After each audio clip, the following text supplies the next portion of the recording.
మా జనరేషన్లో కానివ్వండి, ఇప్పుడున్న జనరేషన్లో కానివ్వండి, అందరికి కూడా ఒక ఎక్సైట్మెంట్ ఉంటుంది చిరంజీవి గారిని కలవాలంటే, చిరంజీవి గారి గురించి మాట్లాడాలంటే. నేను ఈ సినిమాలో ఒక మెయిన్ పాత్ర అంటే మెయిన్ లీడ్గా చేసిన సినిమా ఆయన చూసి ఆయన ఇంటికి ఇన్వైట్ చేయడం అనేది అది ఏ జన్మలో చేసుకున్న పుణ్యమో.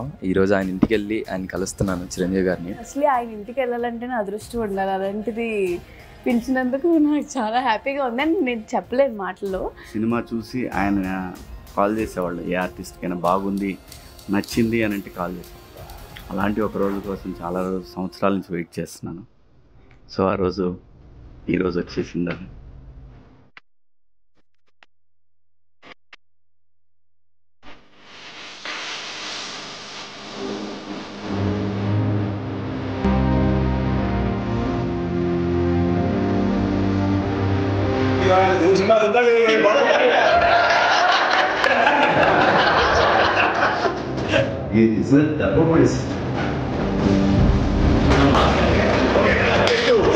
నిన్న చూసిన తర్వాత ఎక్కడ బోర్డమ్ అనే మాట వదిలేసేయండి, లూజ్ అంటారు, అది కూడా లేదు. అంత బిగువుగా పట్టు టైట్గా ఉంది.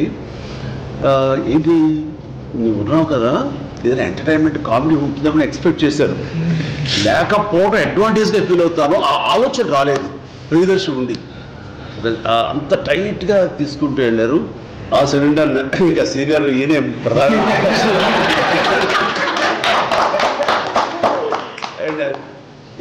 మరీ క్రియల్గా చేసేసాడు. చిన్నపిల్లలు ఫెంటాస్టిక్గా పంపిస్తారు, చాలా బాగా చేశారు.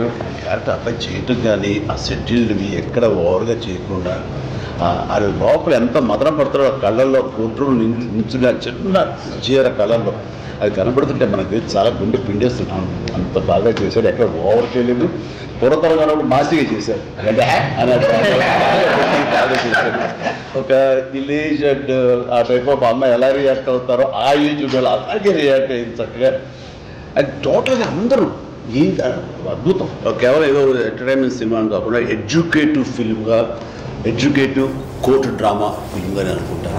నేను మా ఇంట్లో డిస్కషన్ అనమాట, ఇది ఠాగూర్ తర్వాత ఇంత డిస్కషన్ వచ్చింది పొలిటికల్ అంటే ఒక పొలిటికల్ మూవ్మెంట్ లాగా, తర్వాత కరప్షన్ మీద సొసైటీలో అవేర్నెస్ కోసము. And then suddenly everybody talking about law and educating people with law. అంటే దీంట్లో ఆ డైలాగ్ చాలా మంది మాట్లాడుతున్నారు అనేది, ఇది చదువు రాకపోయినా చట్టం మాత్రం తెలియాలని. చాలా మంచి సినిమా. అంటే వాట్ ఈస్ దట్ లాస్ట్ లో మీరు టేక్ అవే ఏమి ఇచ్చారు, ఏంటి what the message have given అంటే ఇది స్ట్రాంగ్. నాని ఇంట్రెస్ట్ చూపాడు అంటే ఏదో సంథింగ్ ఏదో ఉంటుంది.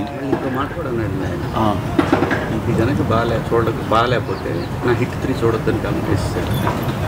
So confident. అలాంటి వాళ్ళం కూడా నాని ఉన్నాడా, ఈ నాని ఇందులో ఏంటి అంత ఇంట్రెస్ట్, ఆయనకున్న టేస్ట్ డెఫినెట్లీ ఏదో ఉంటుంది మ్యాటర్, లేకపోతే ఆయన ఓకే చేయడు, ఆయన పార్టిసిపేషన్ ఇందులో ఉండదు అన్ని. ఫస్ట్ అట్రాక్షన్, ఫస్ట్ డ్రైవ్ చేసింది థియేటర్లకు వచ్చేలా చేసింది నాని అనుకున్నాను. ప్రేక్షకులు థియేటర్లో చూడాలి, they should have that experience of being watching the movie in the theatre.